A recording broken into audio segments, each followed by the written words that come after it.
Heist on the Golden Gate Bridge. That's what one group says is happening at the Bay Area's best-known landmark.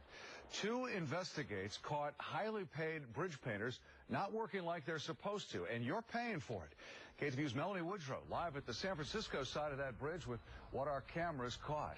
Melanie? Frank, the commuters going over the bridge right now are having to dig deeper to cover the cost of the rising toll.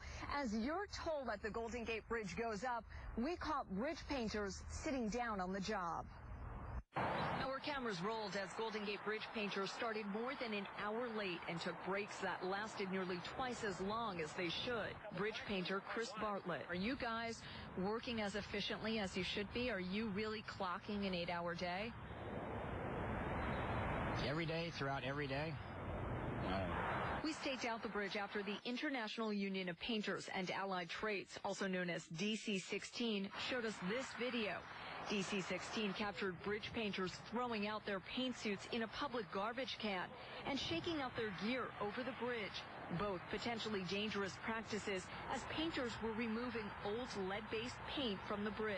There's no way that I would allow any of that on my job site. For us to allow it to be maintained the way that we are is just a shame. The bridge painters decertified from DC-16 several years ago and joined another union.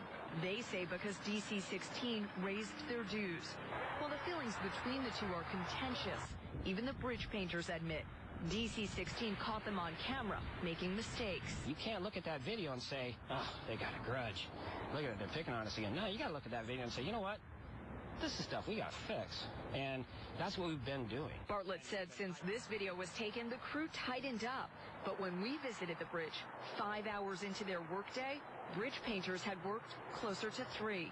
Assemblymember Marc Levine has expressed his concerns to the Golden Gate Bridge Highway and Transportation District. We need to make sure that the law is being followed, that the Bridge District is accountable both for the environmental protections that we expect them to follow, but also for the labor practices that to make sure that that work is being done efficiently and effectively. If there's any problems with the organization, I'm ultimately responsible and accountable.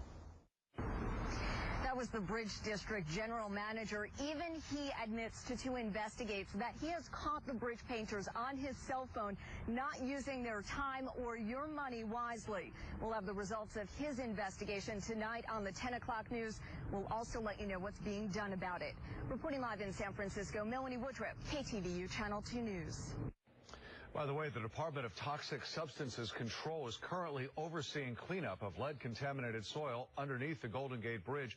You'll find their response to DC-16's accusations on our website, ktvu.com.